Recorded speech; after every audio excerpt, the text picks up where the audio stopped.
Welcome to the IT Connect podcast, a movement to bridge the diversity gap in technology by connecting students of minorities and underrepresented groups with IT professionals. So today, we have an amazing episode for you. We have a very special guest with us this morning. His name is Tejesh Morla.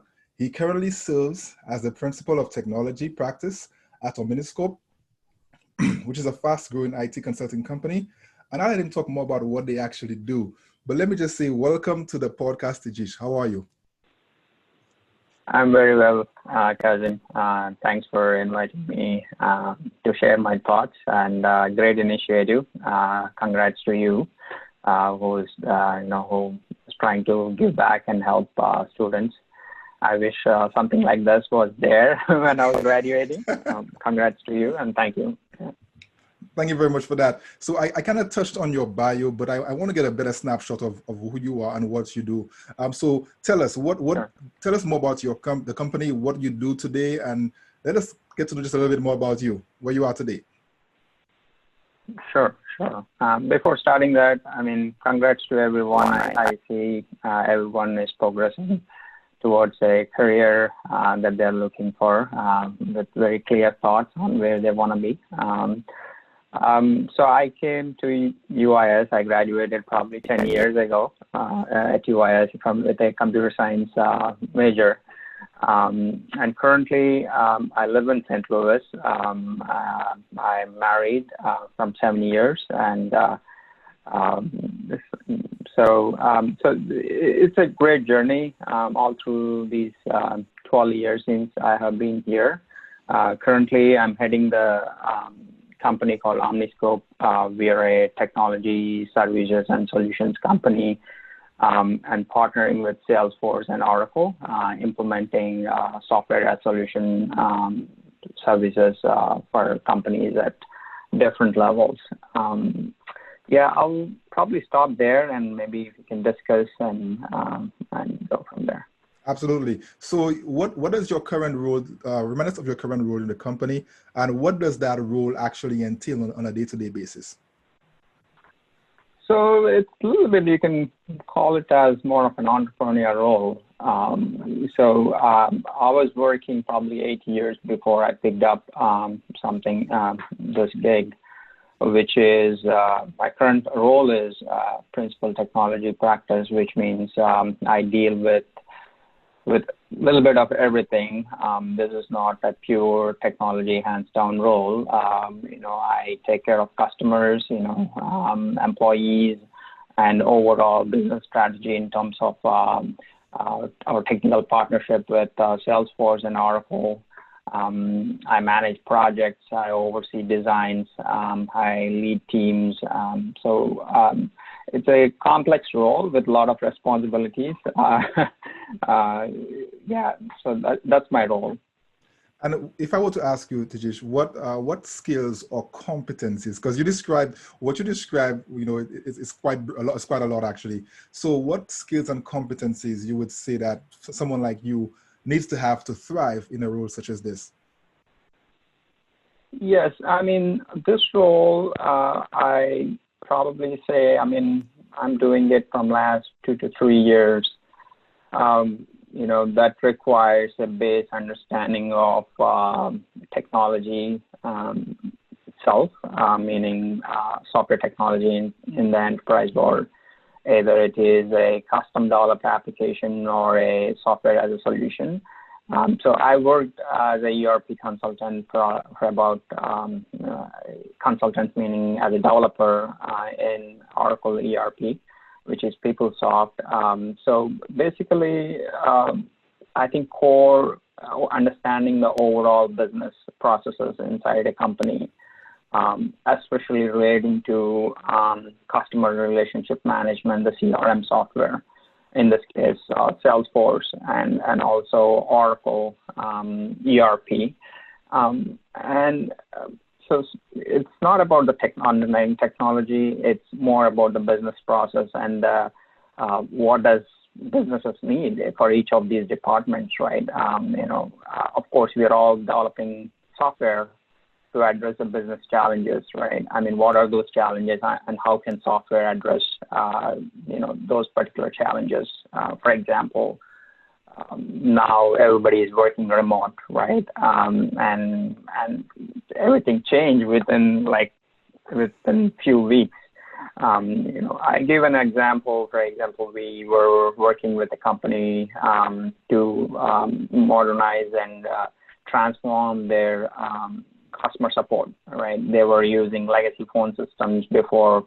And, in a shortcut, we transformed their system where they can, where their, customer support agents can support their customers during this phase remotely as efficient as possible.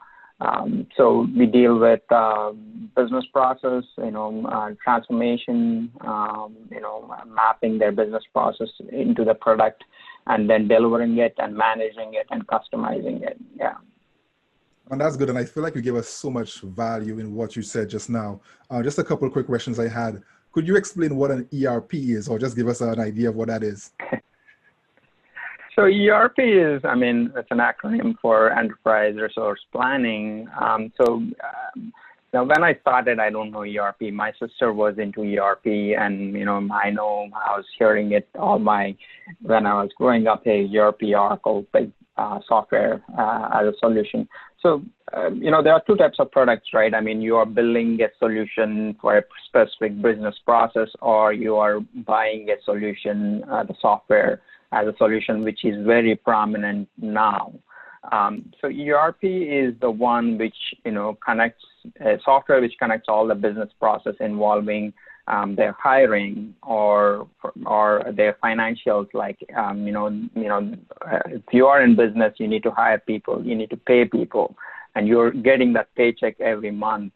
So this software will automate and manage all that process, either in HR or finance. So you got to send bills and receive money, and there is general ledger, and there is accounting, and if it's supply chain, for example, I was going through a recent video on LinkedIn with Satya Nadella and FedEx, right?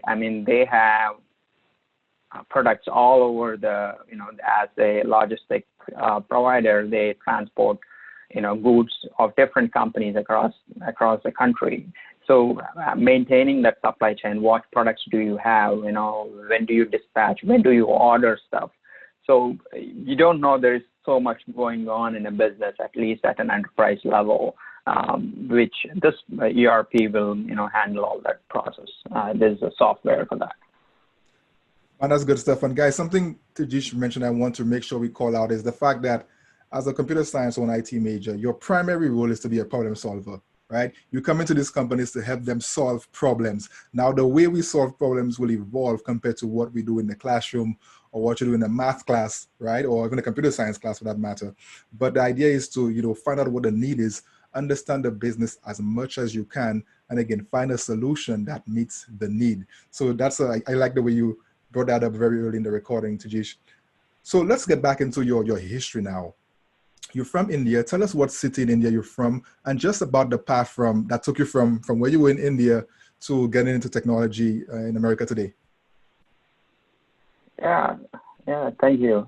So back in India, I'm in Vijayawada, a place called Vijayawada. It is in southern India, east of Hyderabad. That's a big city. Probably most of you might have heard about it.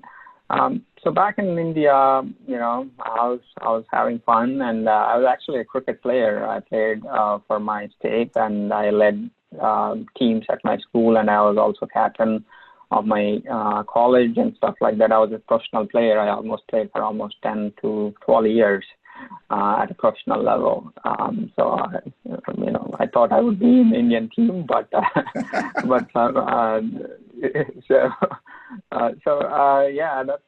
a professional cricketer when I want to become a cricketer when I started. But later, when I came to my final years of my education, I realized I had a great passion for technology. Right, I don't know what technology, and I had a friend here who was doing undergrad, so I really want to get a international exposure. So that's how I applied for UIS and got here. And what was that? When you did your first degree back in India, what was your first degree in? It's in I did the Bachelor's of Technology in Electronics and Control Engineering, which does all the robotics and everything is done on that. Those are the core basics of all the robotics, and any big productions that you're doing, it's all based out of that. Okay, so now you've gotten to UIS. You said you had a friend here. Ultimately, you came across.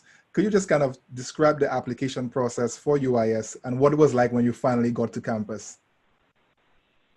Yeah, I mean, the application process was easier, and it's very simple. And I got in my SOP. I included all my extracurricular activities and everything. So it was easy, and the part of the reason why I chose UIS was, it's a small school. I had some of my seniors who was already attending the school, and I have close friends living in Chicago. So I was like, okay, this is my school, and yeah. Yeah, and I think that's a really good point, because it's really a luxury and a blessing when you could go to a school where you have people who are from where you're from, right? Because you're going to miss your home cooked meals. You're going to miss certain things for international students. So I applaud you for making what I think is a very intelligent decision. And of course, being close to Chicago, a short train ride away, you get that big city experience. Even if your day-to-day, you're in a smaller city where there's more interaction with your professors and stuff like that. So that's a really good point. I'm happy you mentioned that. By the way, guys, as we continue throughout the call, if any of you have any questions, just flag it, and we'll definitely get you guys on here. So my next question for you, Tejesh. So you got to UIS, you started taking classes, you started getting into the swing of things. Were you culture shocked when you started school at UIS? Yeah, I think, at least for a few weeks, there is not much visibility back then. You don't have the big Facebook. Facebook was there, but it's not very prominent. Not a lot of content which is being shared across and all that stuff. It's definitely a big transition coming from a foreign country to US at least. But UIS had UIS is a small school, and but it has great capability and a great platform, and the international student services did a amazing job to connecting, and people were very friendly, and and they were helping wherever that's required. It was a smooth transition when I got in here. There are a lot of things that's being done differently here, but it was smooth. That's awesome. So let's get into some technology stuff. While you were at UIS, I know you took part in some competitions, and that kind of really helped to put you on the map. Could you speak to those a little bit? Yeah, from the day one, as I said, one of my close buddies who was in Chicago, and he used to tell me whenever I chat, even when I was back home, I know I've been here in US itself is a land of opportunities. You could do as much as you wanted, right? There is no barriers, but every process is straightforward, and you had to, you gotta go and get what you wanted, right? So that's my mindset, right? I always wanted to stand out. Even back in India, I had that thing of I feel excited when I start leading things. That was my mindset even in UIS. Even my first semester, I didn't have a GA or anything. Being a school where you can have a lot of reach, I think that's a big plus. I think during the first semester, I received an email from Dr. Mims, who was heading the computer science department at the time, about a contest with Sun Microsystems. So I know I'm looking for those type of opportunities where I can participate, right? It's not about winning or losing. I want to throw myself out there, and and transitioning from a non-computer science background is also a big thing. I had to take a couple more prereqs also, but that was a great opportunity to build something outside of my resume, or to prepare myself at least to get a GA to start with, or something. But I ended up winning the second place across the globe. That was a global contest. Now it was Sun Microsystems acquired by Oracle now. So that's a great experience. I did a video interview at the time with UIS.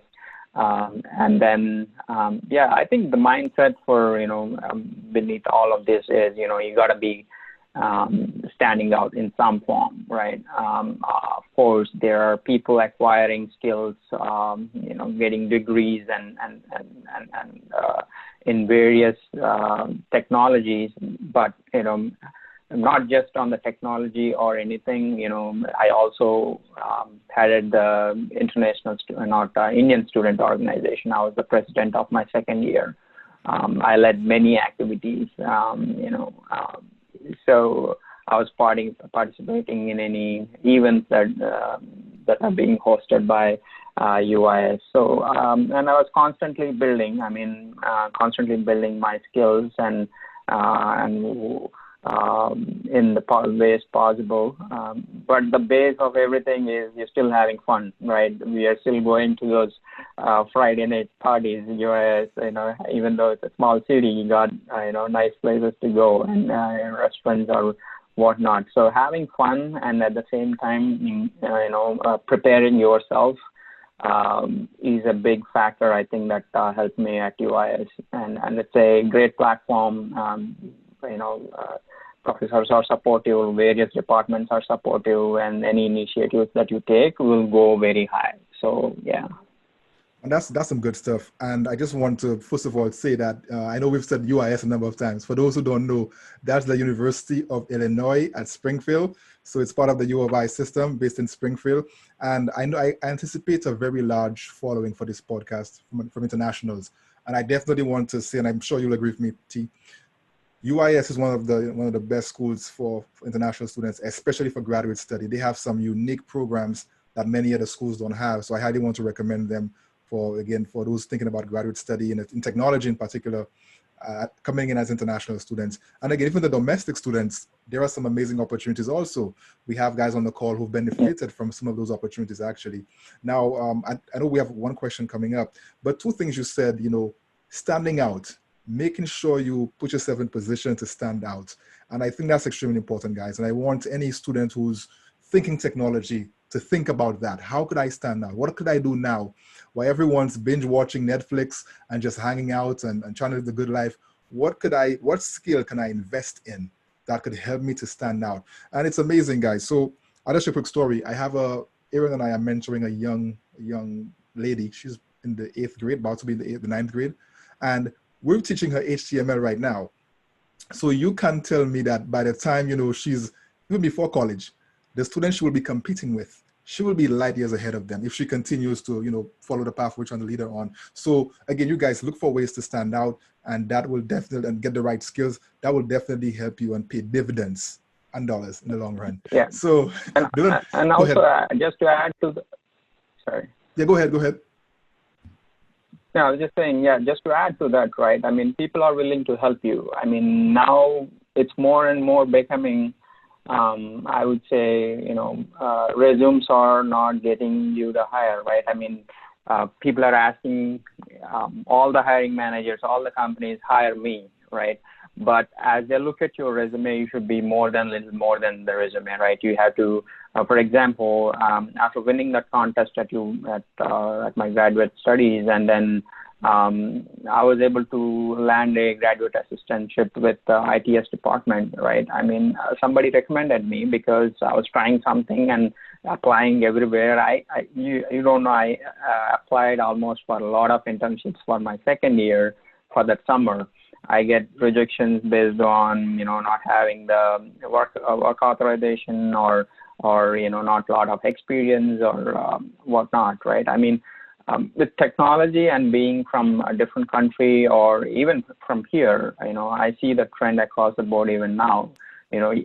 Building your brand, putting yourself out there to get that recognition in terms of doing those small projects or even helping people in the nonprofits area. There is this platform called Catch a Fire. You can help nonprofits online for free, right? It's called Catch a Fire. Network with your alumni, right? Get on a one-on-one 20-minute call every 2 weeks. Talk with 10 different people, from your alumni network. Go to LinkedIn, create a profile, and ask 10 minutes or 15 minutes of their time with different people. And from that, get a idea of, what is your right job based on your skills, right? But you might be asking these questions later on. I'm just telling it now. I can hold that for later too. But, get the, when I was starting, I don't know which technology I want to go for. That's a big confusion. But thanks to my sister, she said, just do it, right? PeopleSoft, Oracle, right? So you need to have a mentor, especially in my case. I was lucky that it was my sister. But, it could be your sister or, your senior or somebody who like to help, right? Get their thoughts, get multiple thoughts, get, I call them as brain dates, right? Get them, right? They've been through this process. While you're getting the actual date, get a brain date too. Mix them up and get, get different perspectives. And start early. When you're graduating 2 years from now, or I see this group especially are at different levels, or even people who are freshly graduating. Start early. When you need to start at least 15 months before you graduate. But that's how I started. You need to prepare way ahead. You need to by then you have to know what technology that you want to work on, what type of companies that you have to work on, and what industries that you like. So that you will only get those answers if you talk to multiple people within your network. So establish that network, if it could be your school or through events. And now a lot more events are happening with the virtual thing going on. Or even prepare a small consulting firm within the school, right? Team up 3-4 people, help a nonprofit, build that story out, tell that story out, right? So those are my thoughts. I mean, those are the things that I developed through my studies, and of course I had some good mentors who helped me through that process, either through my friends, my sister, or anyone that I was networking at school. Yeah. But that was so powerful. I think everybody who listens to the show will probably rewind that last 3-4 minutes over and over again. Man, you gave so much value in that time. I try to unpack a couple of them, guys. Mentorship. Man, you must have a mentor. I feel like you must have mentors, plural, right? Because they could show you the blind spots and show you the ropes. And of course, I've mentored some of you guys on this call. So you've seen the things we've been able to accomplish because of mentorship. I've had mentors too. The stuff I tell you guys, somebody told me, right? So it's a process. I love the idea of the brain date, to pick people's brain. And I love the idea of LinkedIn, using LinkedIn, looking at people who are doing things that you think you might want to do. Now, again, you may not, it's just an idea. You might think I want to do this. You might do it and say that thing sucks. That's okay. But reach out to people who are doing it. Let them help you figure that out. And again, I want to put this in perspective, guys. You're getting this information from a young man who came here as an international student. He graduated. He got a job with a big company, which we're going to get into in a little bit. Then he branched off into a situation where he's now leading, right? So, man, he's put in the work. He has the resume to show for it, and he has the results to show for it. So definitely take his words to heart. You mentioned one more thing, T. You said there's a website that helps nonprofits. What's the name of that website? One more time, please. It's called Catch a Fire. Catch. I'll put it in the chat. Okay, perfect. Perfect. Catch a Fire. Okay. www.catchafire.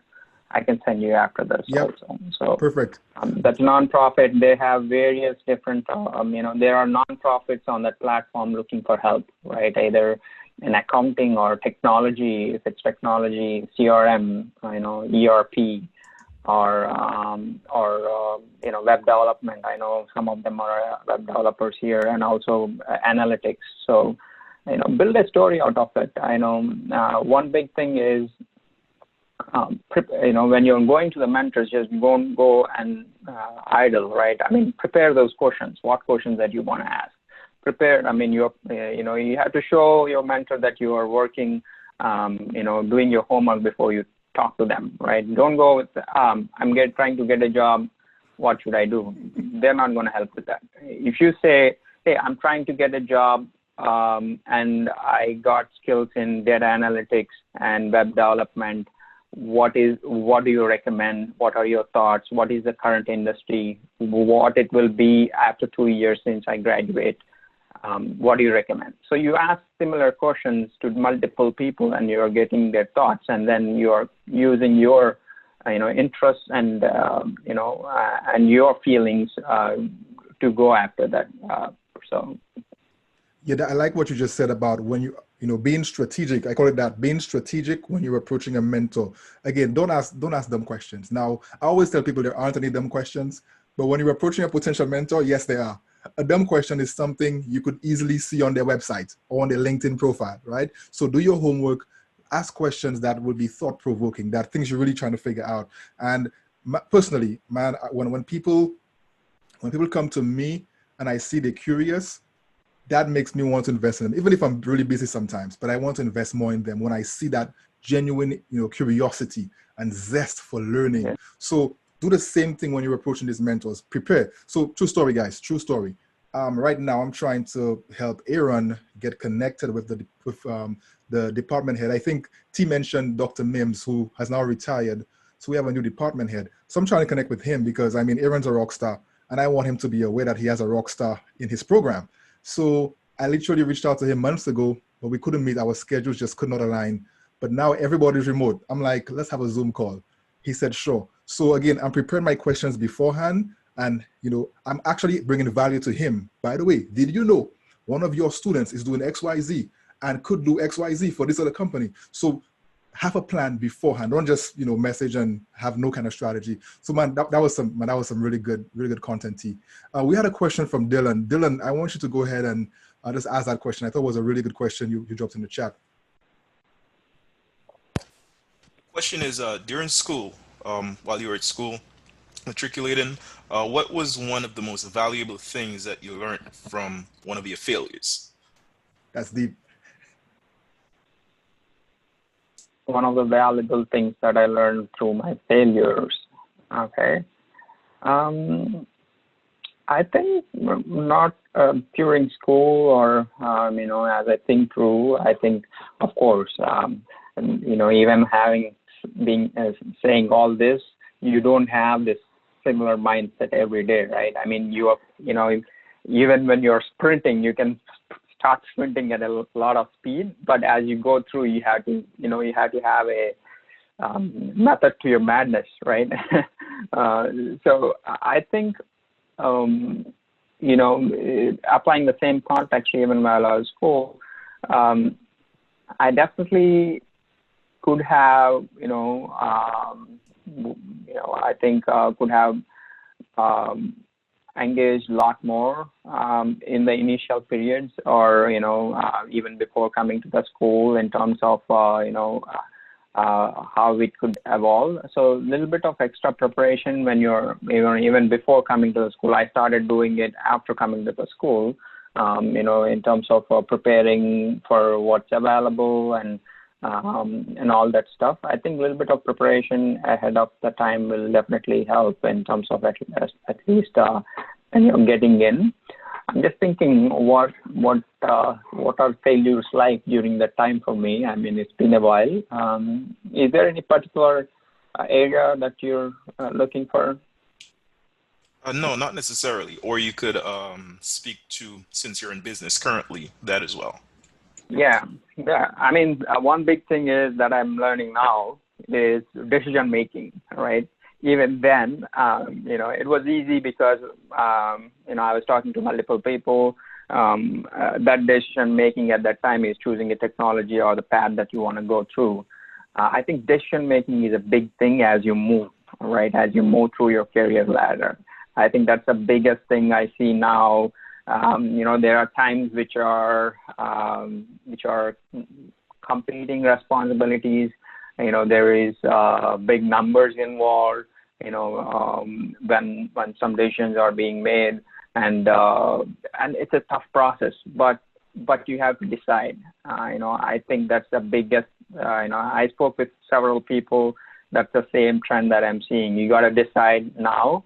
I actually have a big sticky note on my wall here saying decide. Your ability to succeed is in direct proportion to your ability to solve the problems. So the better you're solving the problems, the more you are successful. So you have a lot of problems. The problems only exist if you don't decide on something. So it's very, at this world, agile world, I can say, right? I mean, even for us back then when we were, bootstrapping the company or picking up a technology, we just decided we want to do Salesforce and Oracle. We don't know it's going to fetch results. Our CRM practice went very well. The Oracle ERP, PeopleSoft, it's more of a non-cloud system that's not seeing a lot of traction. But we picked something, we decided that's a big point. And then we went and we moved forward. But we later pivoted and, took the direction. So it's very less important what you decide than it is that you decide. So, Man, so decision making is a big thing. Yeah. Yeah, man, that's good. And that's a great question, Dylan. And I want to anchor that again. Is that what you decide, whatever. Making a decision, that is what counts. And we've experienced that as well. Even myself and Aaron, as we do academic consulting and tutoring, again, initially it's like, okay, which niche do I want to focus on? And you're right, it took me like about a year to pick one.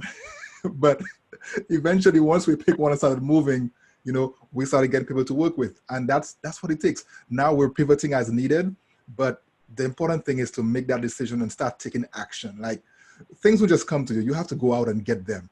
And that's a good segue for the next segment. So, T, you finish UIS. I know you said you recommend starting to look for jobs about 15 months ahead. I love that idea. I think, especially for international students, that's a good one. Tell us about the process for you getting your first job with a corporate America, and how you found that, and how what was that like for you? Yeah, I mean. Yeah, it's definitely a little tough. I mean, with immigration involved and everything. I actually got an offer before I graduated. I did an interview. The process was like, I always know I wanted to get into a ERP area and into Oracle. So I was already preparing, 6 months ahead, which I was thinking where I could have put a little more time ahead now. But 6 months before, I started talking to people, taking certifications that are required, just sending out the resumes and having the small chats with the people that who are in that industry. And actually got an interview around March and got the offer. But unfortunately, after 1 month, they were unable to move forward because of sponsorship, which was a shock because I was all ready and okay, I got a job, stuff like that. But I had to, react and prepare well. So then I thought, okay, I know I want to get into PeopleSoft, and then I got a specific training in PeopleSoft, and then I started to prepare my resume in core areas of PeopleSoft like HR, finance, and supply chain. And it's all about relationships, right? And the thing that I was saying, I got a reference from whom which I spoke like 3-4 months ago about a job. So one, probably I again reached out to them just saying, hey, I'm back. I did that. I just tried to update him with what I have done from last 2 months. And he was like, hey, there might be a job which is opening whom I know, but it is a contracting role, and And then I went to that, and that was a short contract. It was good. And again, I got into market. So it's a similar thing where somebody else again recommended me to a role, and I went there, and it's also started to be a small contract. The next thing I know, after 8 years, is I led multiple teams in the same project. It was a big healthcare ERP transformation project led by one of the big companies in the consulting world. I was there. I started as a developer, worked. It was huge project, and it was very demanding. I was delivering as expected, and the next thing I know, I was leading projects. And even recently, I went back to help them out on being the subject matter expertise in the area that I worked on, as a consultant. So, it's the relationships that will, that will give you the paths. So, forming those relationships early and keeping them open. I mean, you can't expect every talk that you are making with anyone that you're connecting result into something. You're just chatting, you're building network. So don't expect anything. So that's how I got the referrals for people who I spoke with way back. And I spoke with multiple people, like probably 50 to 60 people. Not everyone gave me a job, but at least, you are still in touch. And, you don't know. Right, it's like having a relationship, right? Your friends or anything. So I think that's a huge part.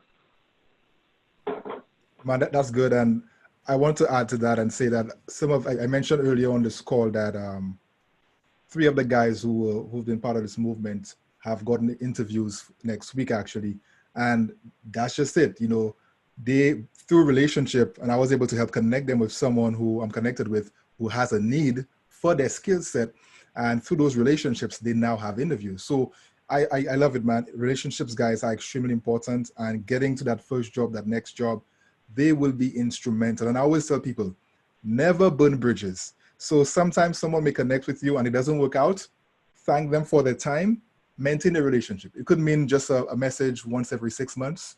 I mean, as a matter of fact, T and I haven't spoken all the time. We connected a couple of years ago at when he was speaking a keynote at a conference, and I think James was there as well. And we kept in touch, maybe once every few months, just a couple of messages on LinkedIn. And eventually, when I pitched this vision to him, he was, willing to jump on board and add some value. So again, please manage and leverage those relationships. Something else you said, T, you mentioned certifications. Now, I know many of us might be thinking, okay, when you're a student, you don't have much money. So how did you navigate that challenge of certifications before you graduated? And I know when you graduate, companies pay for them, but before you had your first, how did you get those initial ones? Initial certifications. So basically, I mean, one big thing I believe in even now is investing in yourself, right? I mean, maybe if it is cutting down, that extra restaurant party or going out for that weekend or 2 weekends or 3 weekends, it's worth the money that you're investing yourself.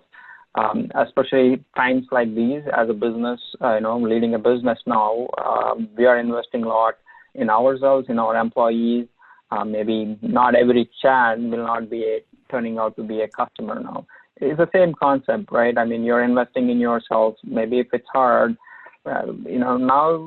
now there, a lot of companies are also doing a lot of giving back to the community. They're running promotions.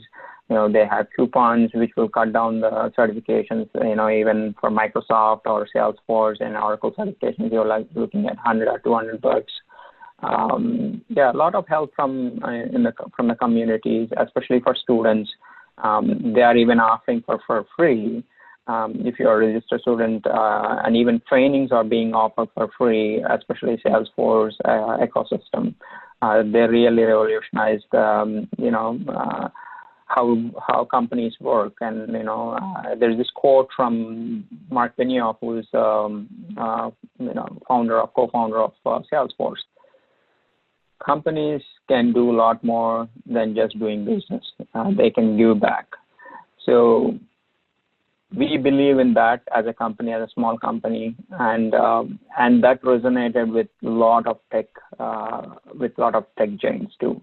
So they are willing to offer help. So definitely, we had to cut down that extra fun, and as you're graduating, invest in yourself, and I think that will help. I love it, man. And one of the things, those of you who follow me on Instagram, my tagline is the Warren Buffett of people. And my thing is, I invest heavily in people. I invest in people. And the best investment I think any human being can make is in themselves, right? Bet on yourself. Go all in on yourself. I like what he said. Make some sacrifices, cut in some areas so you could invest in yourself. And some folks say it this way. They say, sow where you want to grow. I think it's extremely important.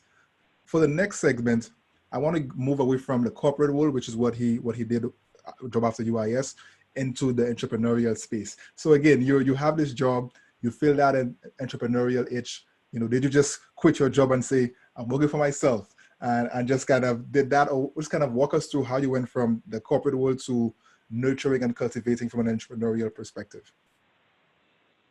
It's not easy, especially as an immigrant. It's not easy. It's super tough to navigate and do the right thing in the right way. So I did wait for some time. Even now, it's not very straightforward, and I'm still leading the company. But down the lane in some years, probably I could explore a lot more entrepreneurial areas which I'm interested in. So it's not an easy task. I mean, I actually worked almost, few years before launching into this ecosystem, right? But you're learning. I mean, learning is something that needs to be constant, even after you graduate. It's not going away.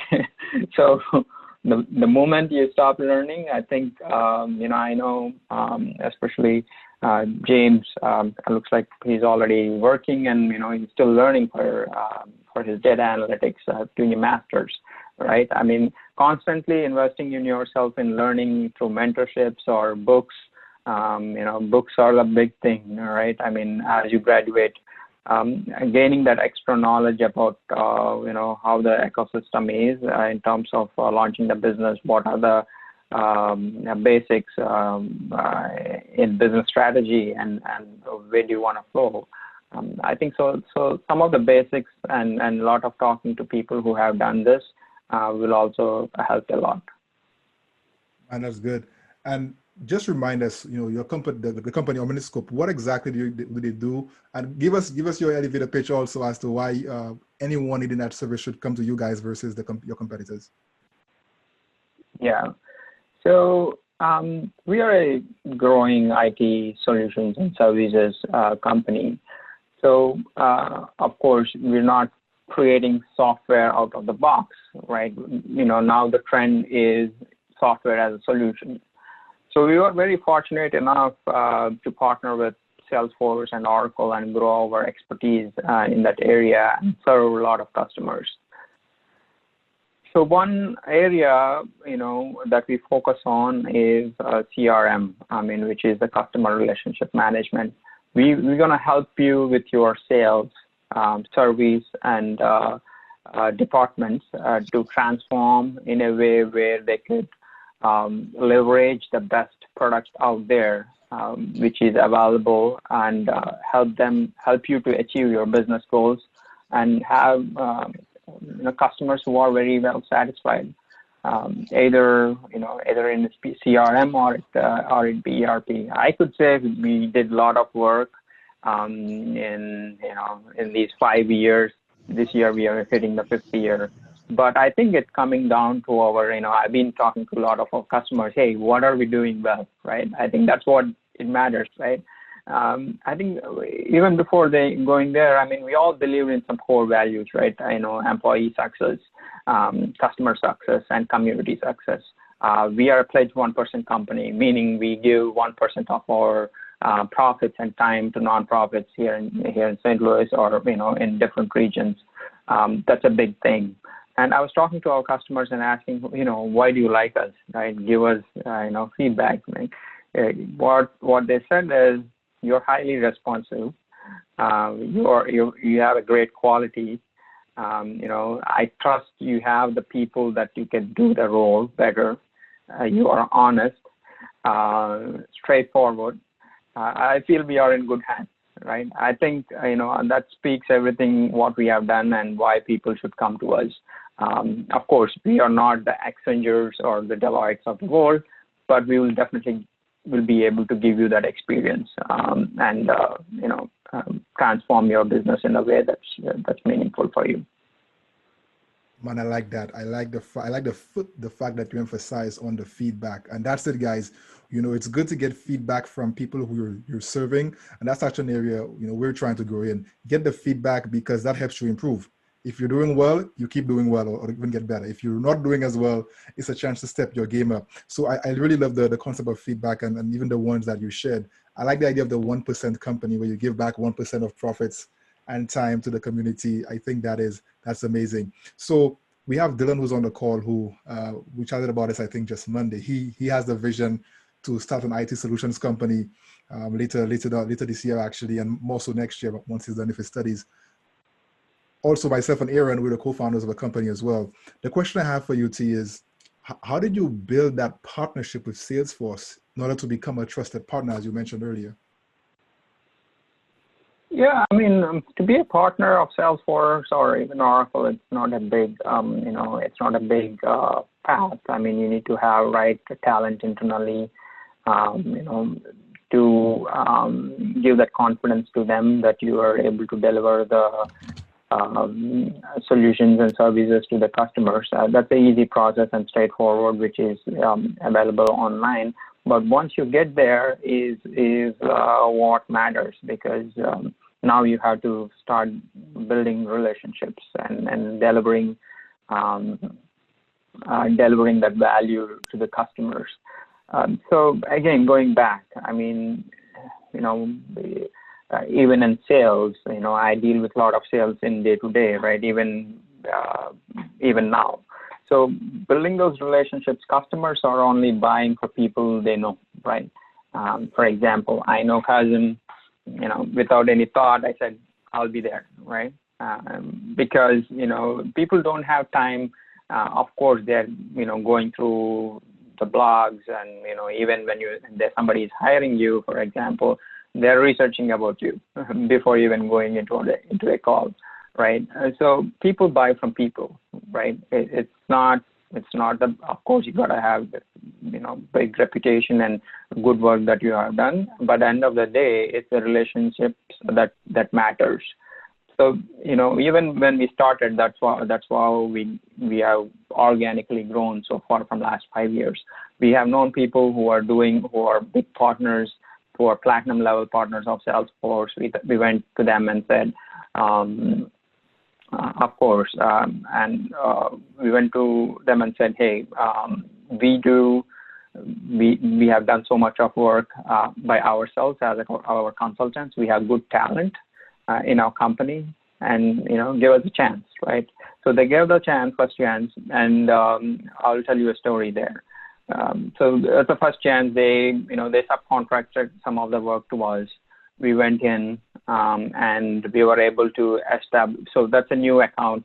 We went in as a single resource and grown that account to 10 people. So after 4 months, we were able to have 10 people working for that company.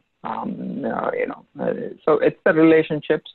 It's very hard. It's not easy to start and grow and maintain the customers. We had a good run of 5 years. There is a saying, what got us here will not get us somewhere else, right, to our next phase. Mm-hmm. So, you had to invest into the company and yourself at the right times, and that is meaningful at that stage of the company. So, yeah. Man, that's good. Yeah, that's good. I like that. What got you to the first 5 years wouldn't get you to the next 5. I love that one. Yeah. So yeah, and I'm working on the internal growth. We have like about close to 25, both here and offshore, employees working for us. And the next phase is I'm currently working on building that internal team to get us to the next level. So you have to be prepared, and you have to have a good vision. You have the right mentors and coaches, so yeah. And that's good. I know Greg has a question. Greg, what's your question? Sure, yeah. So I've done a few freelance projects as far as web dev, and one thing that I've really struggled to understand is how do you estimate the cost for projects? I've researched, and it just seems like a lot of information out there. So what would you suggest as far as in the consulting capacity, how to estimate the cost for your projects?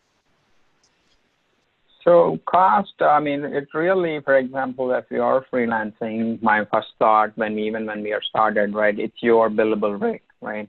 How much, there is, for even web development, there are freelancers starting from, at least with Upwork and everything coming online, there is $10 to $100 or even $200. What is worth for your time, right? I mean, are you doing it full time, right? Are you leaving a job and coming to as a freelancer? How does that convert, right?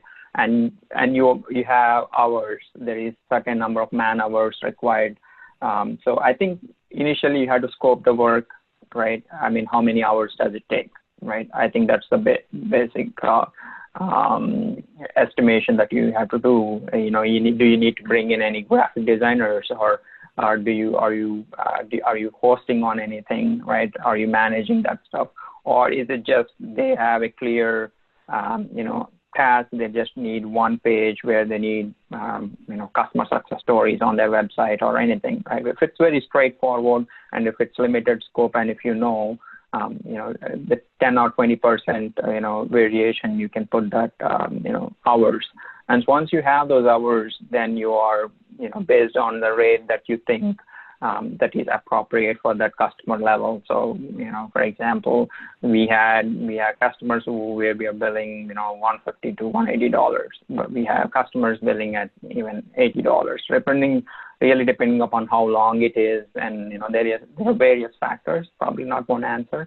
So I would definitely start looking at the scope of work, and then dividing it to if there are any other people involved that I need to bring in. Are there any costs involved for platforms like AWS or anything? Where are they hosting? And then any external cost. And then you put all this time together and put a billable rate for each of the resources. And then there's the bottom line, and then you bet 10 or 20%. Plus or minus on top of it. I think that's the first approach. And there are also a lot of blogs about scoping the work and stuff like that. And also there are tools which are out there. Thanks. Thank you. That was really good. Yeah, good stuff, man. So I'm going to ask a question that I think will really help the guys on the call. When it comes to bringing in talent, right? Bringing in talent, whether it's hiring or hiring for internships or full-time, what does your company look for when bringing in talent? Sure. I mean, that's a good question, especially, after being, that's a difficult job for sure.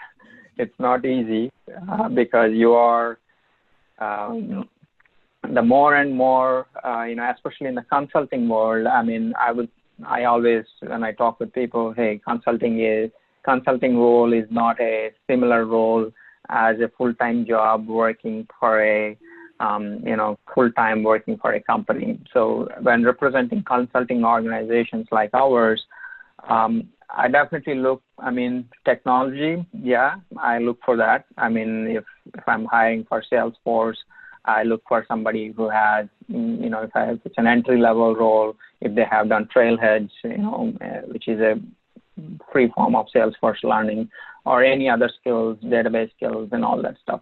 Skills are okay. But apart from that, I think the big thing that differentiate each person is other skills, like your communication skills, your attitude, right? Because we are dealing with customers, right? You are representing a company. You are going in, as a consultant to other companies, right? I mean, you have to deal with different types of personalities. Are you prepared for that, right? Are you going to check in out if there is a huge fire at the company, right? Are you communicating? Are you over communicating, right? Communication is a big part. I mean, with communication, you can get by not delivering a project, I don't say as a team, but even as your individual tasks, if you are assigned, okay, you got to deliver something on Friday evening. If you say on a Friday afternoon saying, hey, I'm unable to do it this evening, that's a bad thing. You know that you won't be able to deliver that 2 days before because you did not build the components or you didn't do the research. You don't have the time. So communicating to your leader, hey, I won't be able to do it on Friday because, I didn't find the time or whatever it is, the reason. If you inform that at least 2-3 days before, whatever the sprint planning due dates are, that will put you in a better state. So communicating, having the right attitude, working with different types of customers, understanding their mindsets and focusing on customer success. Customer success, if you care about that, everything else comes apart. You as a developer, I think you need to have a bigger vision, at least in this ecosystem currently, because I'll tell you a quick story. I know we are running out of time. Because imagine, right? For example, during this pandemic, I was just chatting with somebody about this recently. During this pandemic, a lot of banks opened their PPP loan applications, right? They were not prepared. This is not a project which they are thinking to roll out 6 months ago, right? This is something which came down now, and they need to have this online banking application rolled out in 2 weeks to support people, who are unemployed, or different types of applications where even the government or even banks built during this time. Imagine if you are in the team, right? If you are in the team, you are assigned with the task to build a web component or something, even at a lower level. If you fail to deliver it, and if you fail to communicate it ahead of time, so that application is not going out on time, and that could mean that people cannot apply for unemployment. People cannot apply for those loans, which could keep their employees employed. So you got to have a bigger vision. So if you have a bigger vision on how your job is actually rolling out to the customers at the end, it's a software company, or if it's a healthcare organization, I know somebody is working at Department of Health, it's a huge time now. You have to think what you are doing every day, how it is translating to the end user who is actually getting benefited from that organization. So if you have that vision, ask those questions with your TA, ask your questions when you're going out as a team, right? It's a small chat, right? Whenever you're going out with your manager or anybody, hey, what do we sell? What services do we provide as a Department of Health? What does it mean, right? If you understand the business, the organizational end goal, and if you know how your small things, even the spreadsheet that you're putting down, right, as an intern, right, how is it translating, right? If you're cleaning up data, how is it translating to the end thing? If you have that vision, then you'll have better accountability. Hey, if I don't do this, I know that, what are the effects? If you have the right vision and longer vision of what company does and how your job is rolling out to the end user, then you'll understand why people need to be more accountable, more communicating, whatnot. I mean, technology is there. You'll figure it out. But having that attitude on onset is a huge thing I look for when I'm hiring. Man, that's good, man. We have a question from Dylan, a really good question. Yeah, so much to unpack there, but I know I'll try to close up in about 7 minutes. Let me get Dylan's question. I have a few more. Dylan, what's your question? Oh, and this is sort of a follow-up to what you were mentioning, or sort of an add-on, really. How important do you consider teachability, people being teachable in terms of hiring them? Because we always hear about it. from growing up, being young, we're always told, hey, you need to be teachable. You need to be teachable. You need to be able to take correction and all those things. How does that sort of translate to the employment process? Is that something that you look for in potential employees? Yes, Dylan, that's a good question. Yes, learning new skills is the core of everything, Dylan, either it's in business or as a newbie in the team, right? You don't know everything. And there are several things that your supervisor or your manager knows, which you might not be seeing. So if, for example, I might ask people in my team to, hey, go and attend a workshop for our, I might ask our developers to go and work on a workshop where how is the delivery done, what are the KPIs of the delivery and whatnot, right? Having that, broader vision and ability to learn, as directed, understanding, there is a purpose of that learning curve is a big thing. So having, that's a big thing. I mean, if you're not open for learning, I don't think you're going to see a lot of growth or even sustaining in that role for a long time. So be as flexible as possible, I mean, you are there with people who knows, right? I mean, even if your peer, I mean, if there is any suggestion, take it positively. I mean, positive mind it's about all about positive mind. So take that feedback, and if they suggest any new learnings or any, be open and be flexible. And I think that's a huge thing that everyone looks for. At every level, actually. I completely agree.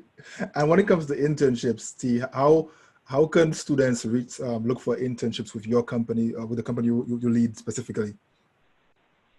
Sure. Actually, I was doing some workshops at the university last year about Salesforce and stuff like that. I tell you a story there, quick story. I did a workshop on how to learn Salesforce, and even showed a free learning platform by Salesforce.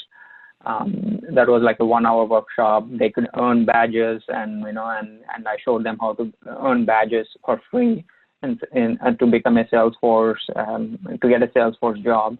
So somebody who actually got 100,000 points, wow, in that it's a learning management system. So he acquired a lot of badges and ended up getting a lot of points in that in Salesforce, and even got certified, and reached out to me after a month saying, hey, thanks for your help with the workshop. I went through this process. I got 100,000 badges now, points now, and I'm certified. I brought him to interview, and I hired as an intern. He's working full time for me now. So that's what I look for. So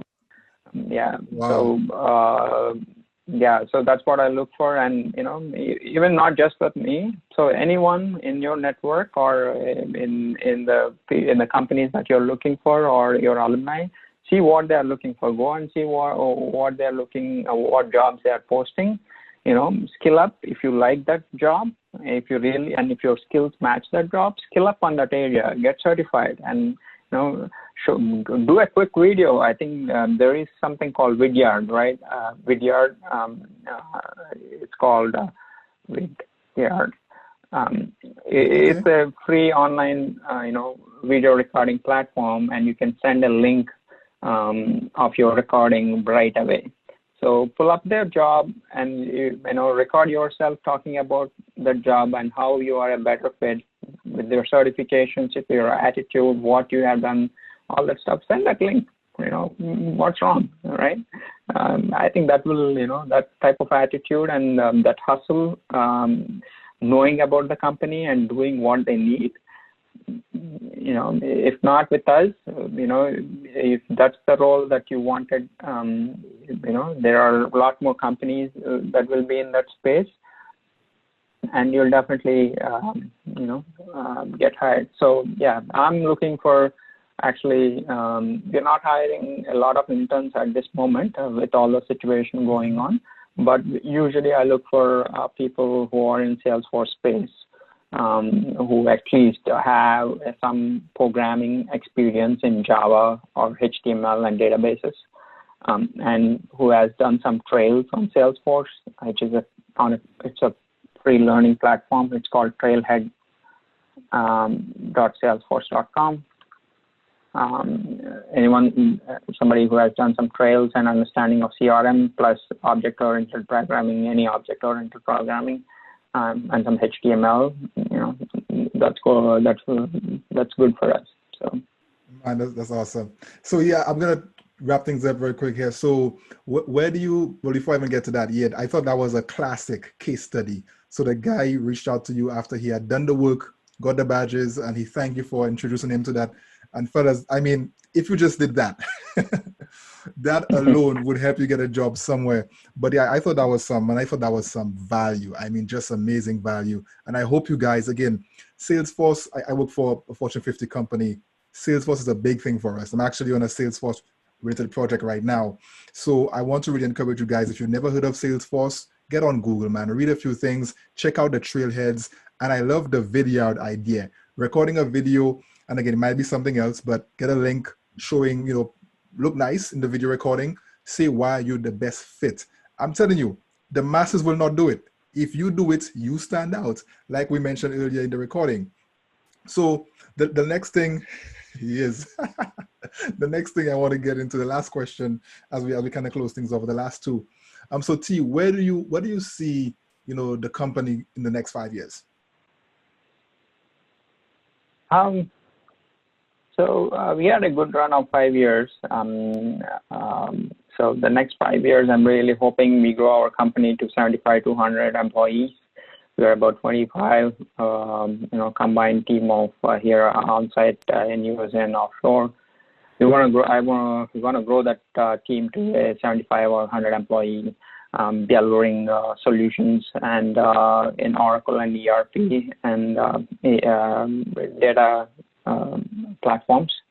And also, there are some product ideas. So we would love to have one of our products come out. That's a goal that we're looking for. And a huge part is we've been doing a lot of community work. I said pledge 1%. I want to make that as core focus of what we do. And, I think after some time you have to enjoy doing something, right? It's not, you could do, not every day is the same. And even for me, not every day is like, okay, I'm doing this today. And there are things which will keep you down. But having that satisfaction, giving back to the community in the way that is possible, we are looking to start an academy, similar to your initiative, helping out people launch their careers into technology. And for example, people who are into sales or service departments but non-technical may get into Salesforce because they could really bring in that business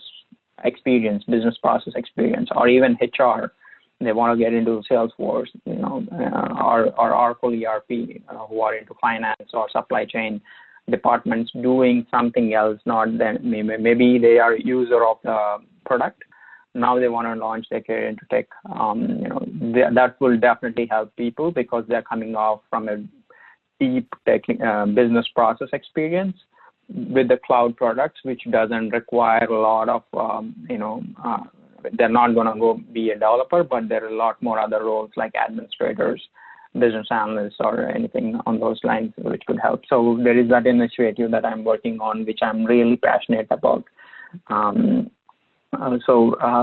Giving back to the community, keeping that focus, and having that overall customer success, employee success, and community success, maintaining our core values and driving for next 5 to 10 years is a core focus. Yeah. Man, that's amazing. And just as we close out, where can people connect with you? Where can they find you to connect with you? Yeah, I'm on LinkedIn. I think this is me. I'm just so you can connect me on LinkedIn /Tejesh Morla. Send an invite and put a message saying we got connected on this podcast. So yeah, a lot of people just send invites. I definitely recommend adding a note so that now LinkedIn is being spammed with a lot of ads. So definitely send a note on not just with me, with anyone in your network. Send a note on why you want to connect with them, and I would be happy to connect and help you in the way it's possible. But that's a good nugget, guys. And personally, I'm really working on building my LinkedIn, and I'll probably get into that in another episode. But I'm adding a lot more connections right now, and I've been adding those notes because again, LinkedIn is evolving, and having that little personal touch does make it feel warmer for the person receiving it. Man, Tejesh, it has been amazing. You delivered so much value, man. I'm really thankful for you coming on here. You gave us so much knowledge, so much value. I think if these guys, take some notes or go back and listen to the recording and implement what you said, because knowledge is good. Knowledge is power if you act on it, right? If you don't act on it, It just sits there. Then you're in the same boat as the person who never got the knowledge to begin with. So I want to challenge you guys. Definitely when we get the video out, listen to it again and implement what you've heard today. I promise you, it will change your life. I mean, this man just gave some things I hadn't thought about or hadn't heard in a long time. And again, these things work. Yeah. You see where he is today. So, I really like what you mentioned. If people plan, there is no action to the plan, right? Everybody plan. I plan a lot of things. So you gotta, unless you put it on your calendar and have an action plan, due dates, it's not going to happen. So definitely, I think there is various levels of people here who are trying to achieve, break down your tasks. If you are a student and looking to get a job, make core components, building your brand, building your skills, networking with your alumni network or even local organizations, right? How, signing up, creating good LinkedIn profiles, and creating those meetings with one-on-one meetings with your alumni network, plan that out. And, there are so many planners out there. Put that on a calendar, because you got to meet at least 100 people to get those 5 references. Maybe that one reference is the 100th one. So you got to keep hustling. So put that plan. Unless you have a plan and you're acting on it, you will be discouraged. So put that plan. Put that 2-month plan, 3-month plan, and see what you're hearing and pivot from there, And I think that will definitely, with the given technology and platforms that are available, if you are prepared a little bit and still having fun while you're at school, that will give you a lot of happiness, as you graduate, So. Man, that's it. You guys got the parting wisdom. I'm going to put a challenge out there. I need every one of you to send this man a LinkedIn request, add a note to it. Because again, as you could see, he's going places, he's been places, and he doesn't mind sharing what he's learned. So please connect with him on LinkedIn. Reach out. Salesforce, guys. Salesforce, I won't lie to you. From what I'm seeing, that's going to be a thing for a long time. My advice, if you're one of those people who are unsure what to get into, but you want to get into tech, consider Salesforce. Watch a few videos. Try out the trailheads, right? See what happens. Just see what happens. But again, you guys got, I think just so much today, man. So Tejesh, thank you so much, man. We'll be in touch. Of course, as I'm helping build and cultivate IT professionals, I'll definitely be sowing the Salesforce seed. So hopefully I could send you some good talent as well. But it's a pleasure to connect with you, man. And you're very inspiring to me personally. Keep doing what you're doing. And I look forward to just more amazing things from you guys in the future, all right? Sure. Yeah. Thank you, Kazim. Hopefully, we got, I just shared my mind. Just connect with me and even schedule one-on-one if you wanted to. If you want to speak outside of this, I will be happy to set up some time. And good luck with your, whatever you're trying to achieve. Good luck with everyone. Everything. Thank you very much, man.